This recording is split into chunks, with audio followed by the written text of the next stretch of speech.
ஆண்டவராய் இயேசு கிறிஸ்துவின் இனிய நாமத்தினாலே அன்பின் வாழ்த்துதல். கர்த்தருடைய பிள்ளைகளே, நாம் ஆண்டவரோடு பயணிக்கிற ஒவ்வொரு நிமிஷம் நமக்கு வெற்றி உள்ளதாக இருக்கிறது.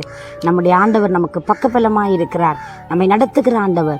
நாம் சோர்ந்து போக தேவையில்லை, நாம் அதைரியப்பட்டு போவதும் இல்லை.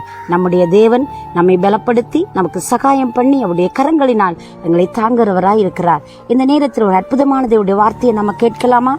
யோபுவின் புஸ்தகம் 22வது அதிகாரம் 28வது வசனம் இப்படி சொல்லுகிறது: நீர் ஒரு காரியத்தை நிர்ணயம் பண்ணினால் அது உமக்கு நிலைவரப்படும், உம்முடைய பாதைகளில் வெளிச்சம் பிரகாசிக்கும் அப்படி என்று சொல்லப்படுகிறது.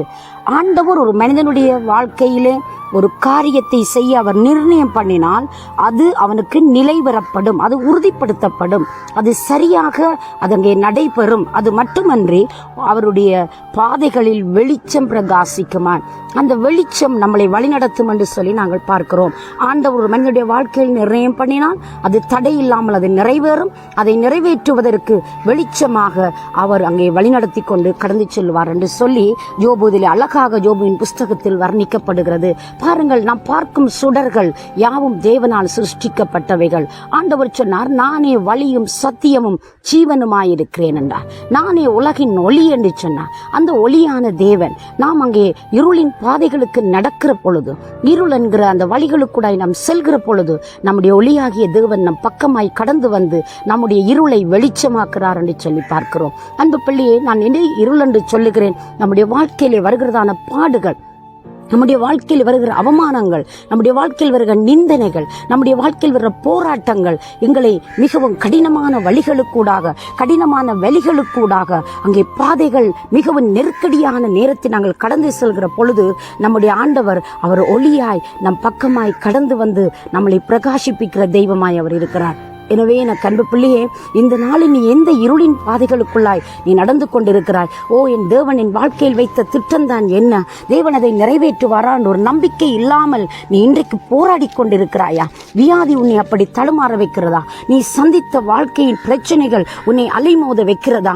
அன்பு பிள்ளையே, அன்றைக்கு பேதுரு என்ற பக்தன் அவர் அங்கே கடலிலே பயணித்துக் கொண்டிருந்தார். பயணிக்கிற பொழுது கோர புயலும் கொடிய அலைகளும் அவர்களை பயப்படுத்தியது. மிகவும் அவர்களுக்கு விரோதமாய் எழுந்து நின்றது.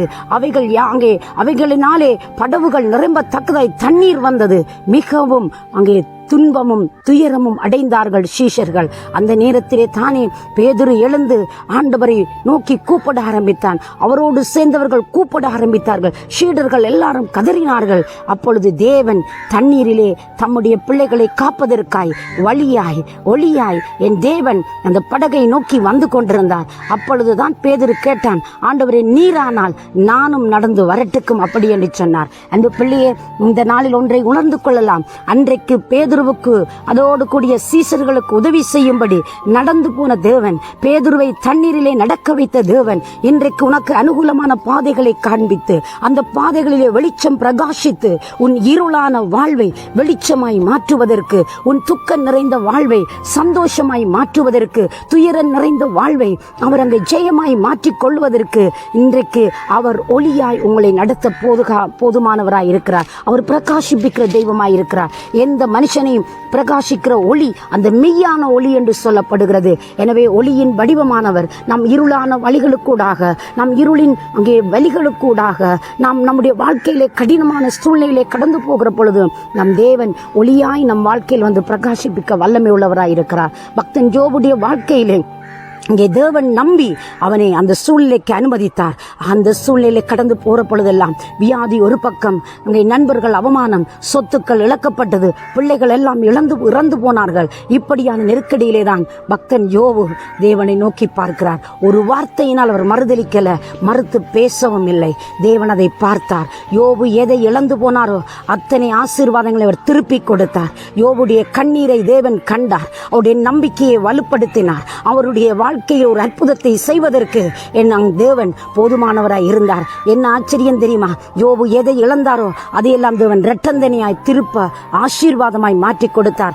எந்த ஜனங்கள் அவரை பார்த்து பரியாசம் பண்ணினார்களோ, எந்த மனிதர்கள் அவரை பார்த்து நகைத்தார்களோ, எந்த மனிதர்கள் அவரை பார்த்து தலை துலுக்கி நடந்தார்களோ, அவர்களெல்லாம் தலை குனிந்து நாணி அவர்களுக்கு முன்பதாக வரும்படியாய், வெறுத்தவர்கள், ஒதுக்கினவர்கள், தள்ளினவர்கள் எல்லாம் கூடி வரும்படியாய் தேவன் யோபுடைய வாழ்க்கையில் அற்புதம் செய்தார். அதே தேவன் பிரகாசிப்பிக்கிற தெய்வம், அதே பாதைகளை வெளிச்சத்தினால் பிரகாசிப்பிக்கிற கடவுள் இந்த நாளில் உங்களுக்கு அற்புதம் செய்ய வல்லவராயிருக்கிறார். எதை குறித்து கலங்கி போயிருக்கிறீர்கள்? வெளிநாட்டு பயணத்திற்காய் தேவையோடு நின்று கொண்டிருக்கிறீங்களா?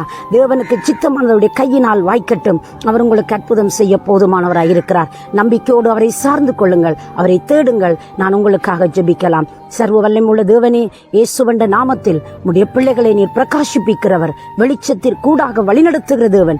ஆண்டவரே, என்ன கடினமான வழிகள் சென்றாலும் உன் பிள்ளைகளை கைவிடாதையும் சுவாமி, இவர்களை அற்புதமாய் ஆச்சரியமாய் நடத்தி கண்ணீரை துடைத்து ஆண்டவரே நீர் கரங்களினாலே பற்றிக்கொள்ளும் சுவாமி. பிள்ளைகளை ஆசீர்வதியும். இயேசுவின் நாமத்தில் ஜெபிக்கிற நல்ல பிதாவே, ஆமேன், ஆமேன். தேவன் தாமே உங்களை நிறைவாய் ஆசீர்வதிப்பாராக. God bless you.